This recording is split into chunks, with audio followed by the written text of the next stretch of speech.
the more senior you are, the more sometimes you've got to empty your mind and just say, okay, I'm going to accept this experience for what it is. The thing that I'm really enjoying now is that I'm enjoying the process of talking to my senior students and actually learning from them. How would you interpret it or apply Shoshin, if I spell that right, like the beginner's mind, regardless of someone's current rank or experience level? There's always the conception of a beginner's mind. So how would you interpret this? Beginner's mind has got nothing to do with beginners per se, other than an illustration. In the Western world, we talk about, you need your cup to be half. Is your cup half empty or is it half full? The Japanese talk about the benefit of a cup is in its emptiness. It's all the same thing. It's all about your mind needs to be in a state where it can learn. Okay, so again, this is not a physical thing. This is very much an intellectual. It's actually also an emotional thing. So you go to train with someone, whether it be me or somebody else, it doesn't really matter. And you come there thinking that you know most of what there is to know about karate or about ikebana or about writing haiku, or so you know so much. And the whole time that the teacher is teaching, you are interpreting it based on your knowledge. So, well, I wouldn't do it like that. I would do it like that. And I'm not sure that that would work because I think that this might work. And so what happens is you're actually not listening to what they're teaching. You're not listening to the message. You are interpreting the message only based on your own experience. And your experience may be great or it may be very little. But the moment you start doing that, you prohibit learning altogether. Okay. I have many people, and I've seen people go to train with some very, very seriously good people who have come away saying, oh, do you know, I was a bit disappointed that they're not actually as good as I thought they might be. And maybe they're not. But the fact is that you will actually never know. You will never actually know whether they are good or not if you go there thinking that you know everything already. You've got to beginner's mind, and the more senior you are, the more sometimes you've got to empty your mind and just say, okay, I'm going to accept this experience for what it is. And it's getting harder probably because the cup's even full.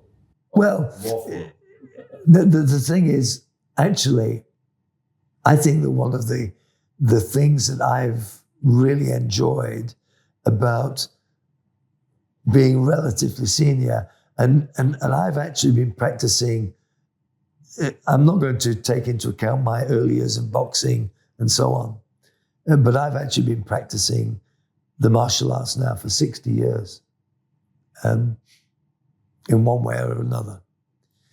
And the thing that I'm really enjoying now is that I'm enjoying the process of talking to my senior students and actually learning from them.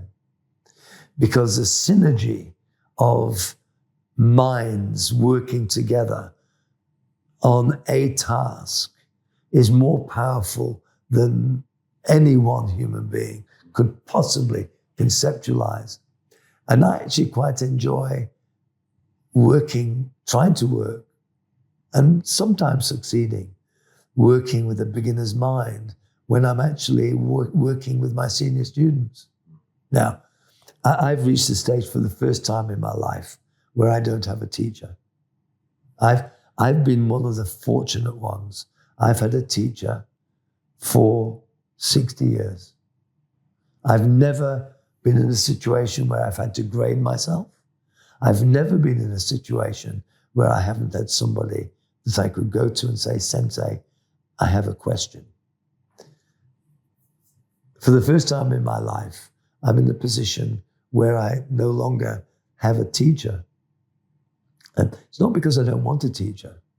It's because I promised Sensei Tani that I would care for Shukukai all my life. And there is nobody in the world doing Shukukai that is trained in Shukukai for a longer period than I have. There are some around who have trained for as long. But when you look for a sensei, sensei means one who has gone before. So by definition, it's someone who is walking ahead. Dependent upon how far that person is walking ahead will depend on how much they have to impart. Okay. So I've reached a stage where I am sensei to many, but my sensei is no longer with me. However, I still like the feeling of attempting the gymnastics that are necessary to empty the cup and adopt a truly beginner's mind. And I think just a very recent experience in Germany where we've got some beautiful dojos in Germany, but we've got a brand new dojo in Berlin. And I went there, and to begin with, I thought, perhaps I would have. And I thought, but no, this is so beautiful. It's not exactly as I would have done it. Absolutely not. But I tell you what, if I were opening a dojo today, there are aspects of that dojo I would love to put into my dojo. And then I laughed quietly to myself because I thought, I really enjoyed the experience of fantasizing about, at 76 years of age, opening a new dojo. I mean, realistically, that's not on the cards this week, or next week for that matter. But it was nice thinking about how nice it would be, and could I borrow things from Pierre's dojo to put into my new dojo? And the answer is very definitely yes. So that was a recent experience that I thought to myself, you're never too old to learn. And my grandmother used to say that. The English expression is you're never too old to learn. That's actually beginner's mind.